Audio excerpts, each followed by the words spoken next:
La télévision en direct est imprévisible. Tout peut arriver et parfois, cela prend une tournure terrifiante. Les téléspectateurs ont vécu de moments choquants en temps réel. Tragédies, violences et événements glaçants qui n'auraient jamais dû être diffusés. Découvrez 5 autres des moments les plus troublants de l'histoire de la télévision en direct qui ont laissé le public sous le choc et ont changé la télévision à jamais.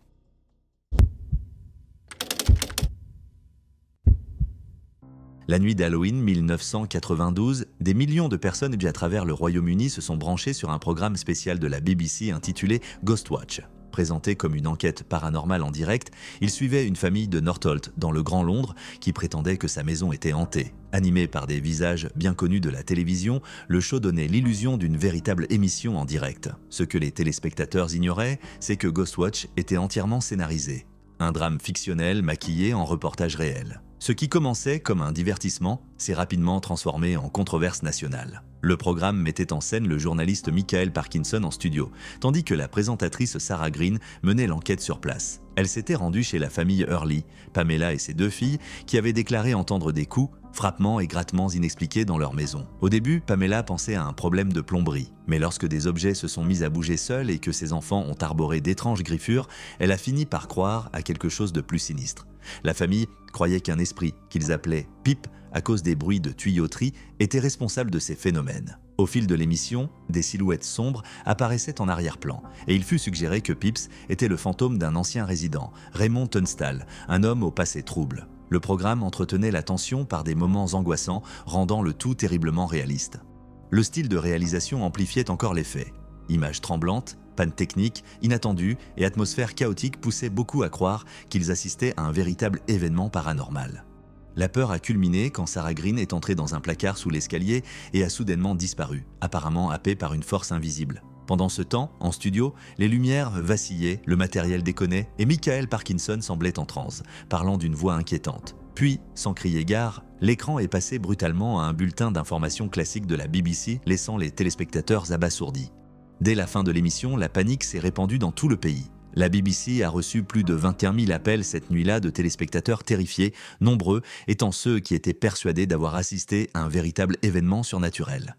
Des parents ont rapporté que leurs enfants étaient profondément perturbés, certains refusant de dormir seuls. D'autres ont même affirmé avoir vécu des phénomènes étranges dans leur propre foyer après le programme. Le retour de bâton a été violent. Bien que Ghostwatch fût indiqué comme une fiction dans les programmes télé, beaucoup n'avaient pas repéré la mention et se sentaient dupés.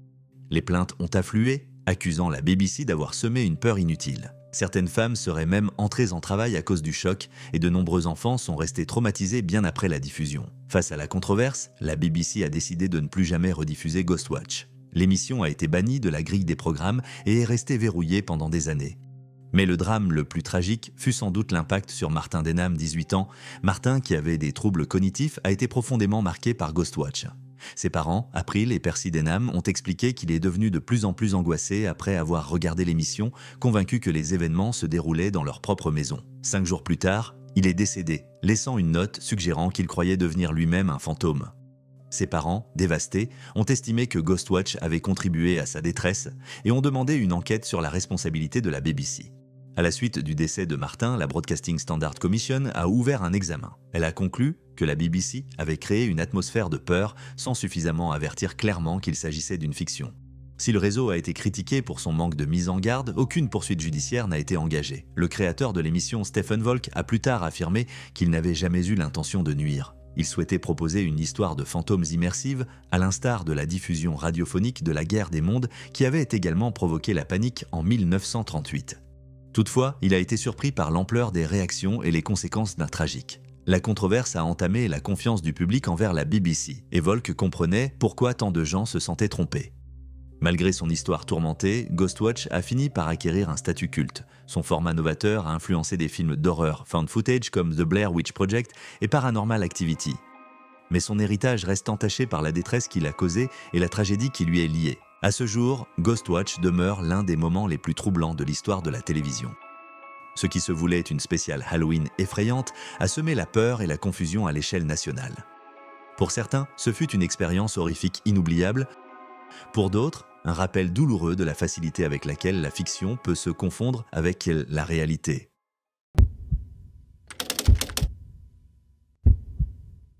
Nous sommes le 29 décembre 1995 à Buffalo, New York. Donald Herbert, pompier, intervient sur un incendie de maison quand le toit s'effondre soudainement. Pris sous les débris, privé d'oxygène pendant près de 6 minutes, il est finalement dégagé par les secouristes. Les lésions cérébrales sont sévères et il sombre dans le coma. Pendant des mois, il reste sans réaction, sans le moindre signe de conscience. Sa femme, Linda, et leurs 4 enfants, âgés de 14, 13, 11 et 3 ans, sont anéantis. Donald n'est plus l'homme qu'il connaissait. Aveugle, incapable de parler, il ne reconnaît rien autour de lui. Parfois, il bouge faiblement, mais on n'observe aucune amélioration réelle. Il passe ses journées dans un établissement de soins, totalement coupé de sa vie d'avant. Les médecins font ce qu'ils peuvent, mais l'espoir est mince. Les années passent sans véritable progrès. Les soins et la rééducation le maintiennent stable, mais il reste dans un état quasi végétatif. Au fil du temps, son cas paraît sans issue. Puis le 30 avril 2005, presque 10 ans plus tard, un événement stupéfiant se produit. L'établissement appelle la famille pour leur annoncer la nouvelle. Donald parle. D'abord, personne n'y croit. Pourtant, pendant les 14 heures qui suivent, il ne cesse de s'exprimer, renouant avec les siens d'une façon qu'il pensait impossible. Lorsque Linda arrive à son chevet, Donald la regarde et lui demande « Où étais-tu passé ?» Il n'a aucun souvenir de la décennie écoulée. Lorsqu'on lui révèle le temps passé, il reste incrédule « Depuis combien de temps suis-je parti ?» Pour la première fois depuis 10 ans, il est pleinement conscient. Il interroge ses enfants sur leur vie, désireux de tout savoir sur ce qu'il a manqué. Il écoute leurs récits des changements survenus dans le monde et de ce qui s'est passé pendant son absence. Les médecins sont stupéfaits. Les patients victimes de lésions cérébrales montrent en général des signes de récupération au début, pas presque 10 ans après. Les experts cherchent alors une explication. Ils émettent l'hypothèse qu'une association de médicaments, habituellement prescrits pour la maladie de Parkinson ou le TDAH, a pu jouer un rôle. Sans être une véritable cure, ces traitements auraient peut-être restauré temporairement sa conscience. La nouvelle de cette amélioration soudaine fait rapidement le tour des médias. L'histoire de ce pompier, retrouvant la parole après tant d'années, fait la une, et nombreux sont ceux qui comparent son cas à d'autres réveils miraculeux, comme celui de Terry Wallis, sorti du silence après 19 ans, ou Gary Dockery, policier qui s'était mis à parler après des années d'inconscience. Malheureusement, l'amélioration de Donald ne dure pas. Après cette incroyable parenthèse de 14 heures, sa parole et son interaction s'estompent. Il connaît encore quelques moments de lucidité avec sa famille, mais son état se dégrade peu à peu. Les infections se multiplient, les hospitalisations se succèdent et, au fil des mois, son corps s'affaiblit. Le 21 février 2006, Donald Herbert s'éteint à 44 ans, terrassé par des complications pulmonaires. Sa famille est à son chevet, peinée d'avoir retrouvé cet homme qu'ils avaient cru perdu, même si ce ne fut que pour un bref instant. L'histoire de Donald n'est pas seulement celle d'un pompier courageux, mais celle d'une résilience extraordinaire et de ces moments inespérés partagés avec ses proches. Linda et leurs enfants n'ont jamais renoncé, même lorsque les médecins avaient perdu tout espoir. Pendant presque 10 ans, ces enfants ont grandi sans la présence de leur père, mais ils ont eu cette ultime chance de lui parler avant de le voir partir. Son cas soulève encore bien des questions. Comment a-t-il pu recouvrer la conscience après tant d'années? Était-ce grâce aux médicaments, à un phénomène médical inexpliqué, ou à quelque chose que la science ne peut expliquer? De nombreuses familles confrontées à des situations similaires ont contacté les médecins de Donald, espérant que le même traitement pourrait ramener leurs proches, ne serait-ce que pour un moment. Donald repose désormais au cimetière de Holy Cross à Lackawanna, New York. On se souvient de lui non seulement pour son dévouement de pompier, mais aussi pour le mystère entourant ses derniers jours. Son histoire demeure l'une des plus fascinantes de la médecine contemporaine. Même des années plus tard, le récit de Donald continue de captiver et d'inspirer. Un rappel que, même dans les heures les plus sombres, l'imprévu est toujours possible.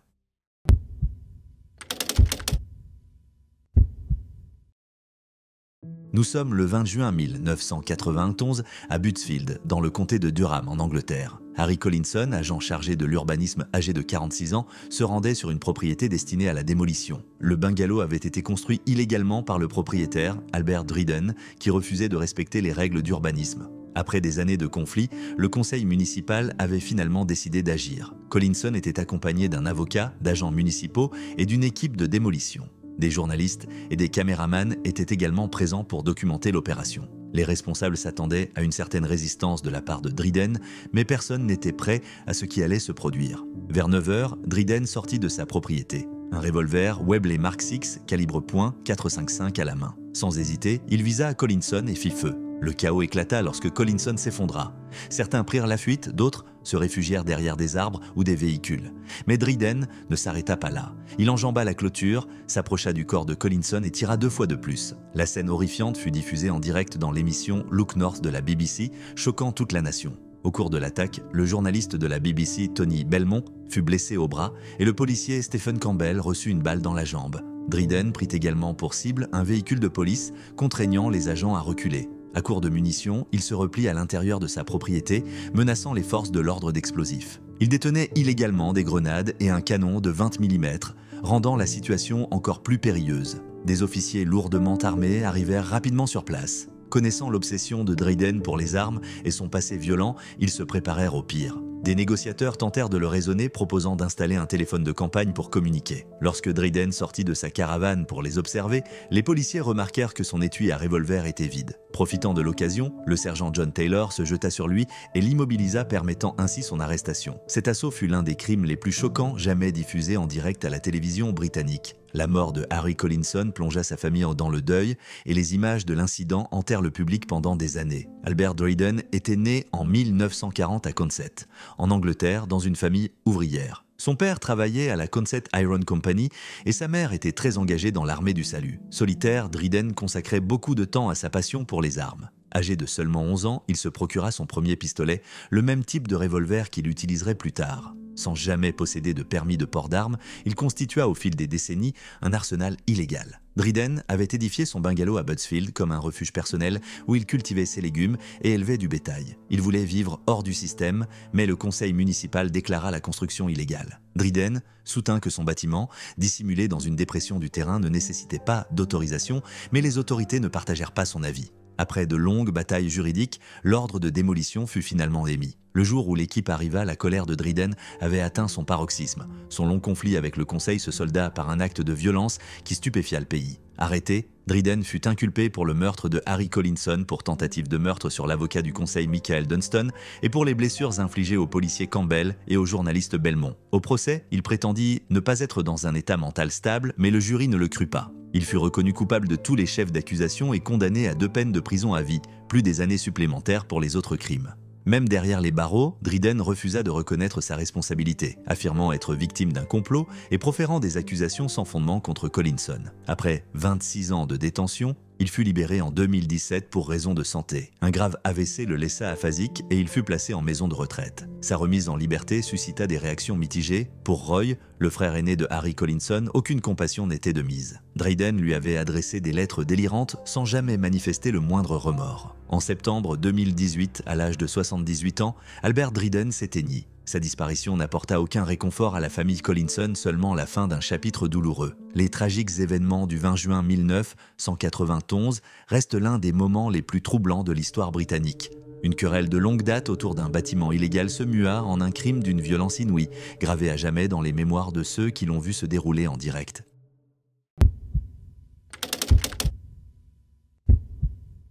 Nous sommes en 2016 et l'émission matinale polonaise Pytani na Śniadanie diffuse un nouvel épisode animé. Les animateurs papotent, l'ambiance est joyeuse, tout semble normal, mais ce jour-là, les événements allaient prendre un tournant choquant pour devenir l'un des moments les plus mémorables de l'histoire de la télévision en direct. L'invité était Marcin Polonowicz, un magicien réputé pour ses tours audacieux. Demi-finaliste de Poland's Got Talent, il était invité à réaliser un numéro avec 4 sacs en papier brun. L'un d'eux contenant un clou pointu dissimulé. Le principe était simple, l'animatrice, Marzena Rogalska, poserait la main sur un des sacs pendant que Marcin s'assurerait que ce n'était pas celui où se trouvait le clou. Lors des répétitions, tout s'était déroulé sans accroc. Marcin avait soigneusement disposé les sacs et le tour fonctionnait à merveille. Mais en direct, tout a dérapé. Sous l'œil des caméras, Marcin invita Marzena à participer. Confiant, elle obéit. Lorsque Marzena abattit sa main, un cri strident retentit. Marcin s'était trompé, et c'est sur le sac contenant le clou que sa main s'est écrasée. La douleur fut instantanée, le clou transperça sa paume et en retirant la main, il resta fiché dans sa chair. Un silence de stupeur envahit le plateau. Marzena agrippa sa main ensanglantée, le visage pétri de choc. Au début, Marcin parut désemparé, riant nerveusement, persuadé que cela faisait partie du spectacle. Mais quand il vit le clou, son expression changea. La panique s'empara de lui. Il s'agenouilla auprès de Marzena et retira précipitamment le clou dans une tentative désespérée de réduire les dégâts. « Je l'ai vraiment transpercé », murmura-t-il, horrifié. Les techniciens intervinrent immédiatement, escortant Marzena hors du plateau et l'emmenant d'urgence à l'hôpital. Ce qui devait être un simple numéro de magie s'était transformé en accident grave, diffusé en temps réel aux téléspectateurs. Plus tard, Marzena s'exprima sur les réseaux sociaux pour rassurer tout le monde. Elle expliqua que le tour fonctionnait parfaitement lors des répétitions et insista sur le fait que Marcin n'avait jamais voulu blesser qui que ce soit. « C'était un accident », écrivit-elle, priant les internautes de ne pas le blâmer. Elle remercia aussi ses abonnés pour leur soutien et assura qu'elle se remettait. Malgré elle, la vidéo de l'accident fit rapidement le tour d'Internet.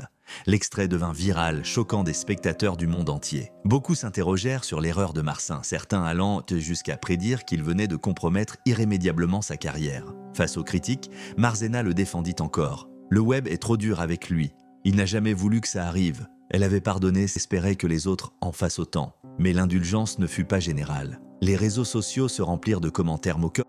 Comment saboter une carrière de magicien en 10 secondes, écrivait l'un.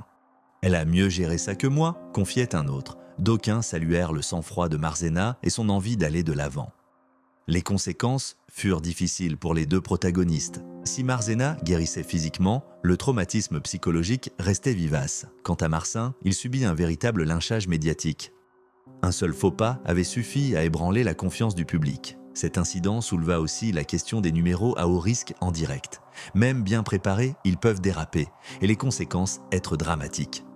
L'accident prouva que, malgré les précautions, le direct demeure imprévisible. Des années plus tard, la vidéo de la blessure de Marzena continue de circuler en ligne, rappelant à tous cet instant d'angoisse. Ce qui se voulait divertissement se mua en urgence médicale, montrant que même les performances les plus rodées peuvent mal tourner. Au final, c'est la réaction de Marzena qui restera gravée dans les mémoires. Malgré la douleur, elle choisit le pardon, démontrant une empathie rare. Cet accident restera un moment de télévision dont on parlera longtemps encore.